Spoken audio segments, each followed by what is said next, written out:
While Occupy Atlanta was exercising our right to peacefully assemble, Mayor Reed, who had previously agreed to work with us and his group of local clergy to find an amicable solution in the best interest of the city of Atlanta and Occupy Atlanta, decided to raid on a group of 52 gathered and arrest that night.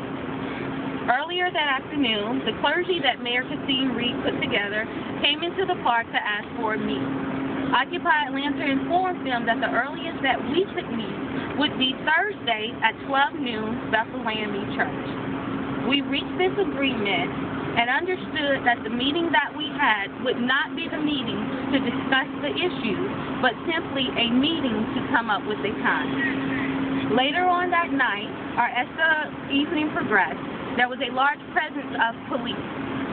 There were lights put up using a generator. The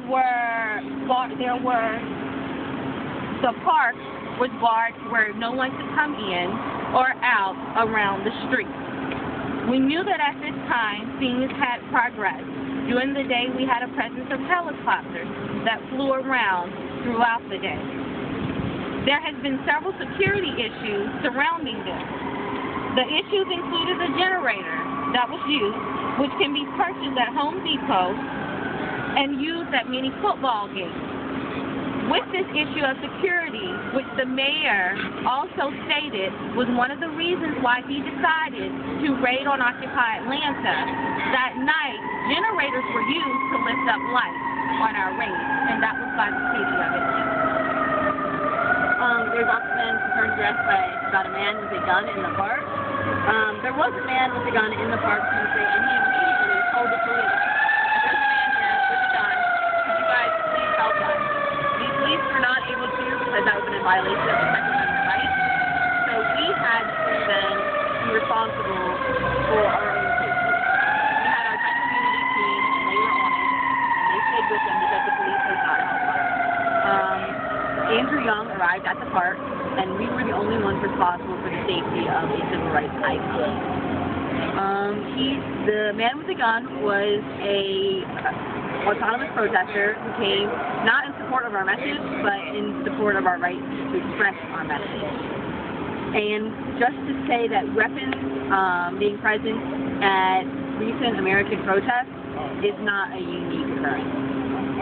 Occupy Atlanta does not wish to aim any attacks at the mayor. We only ask that the mayor make good on the promises that he gave to Occupy Atlanta, to have a discussion about the issues.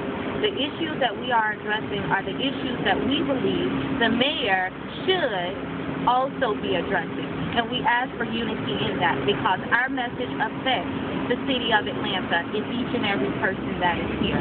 It's a global message, and we're only asking to have some unity and understanding that this should be a discussion.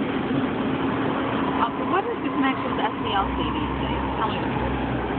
Well, right now we've been working with a lot of organizations. We've been working with a lot of groups, gathering support, getting information, and letting us know the right procedures that we should take. So, in particular, that is something that is going on behind the scenes with civil rights leaders, those that are supporting us, coming to the table and just discussing and finding out what's the best way to help us. And where do you guys go from here? You're not staying at Woodruff Park at night, so where are you guys going to go to spend the night from here on out?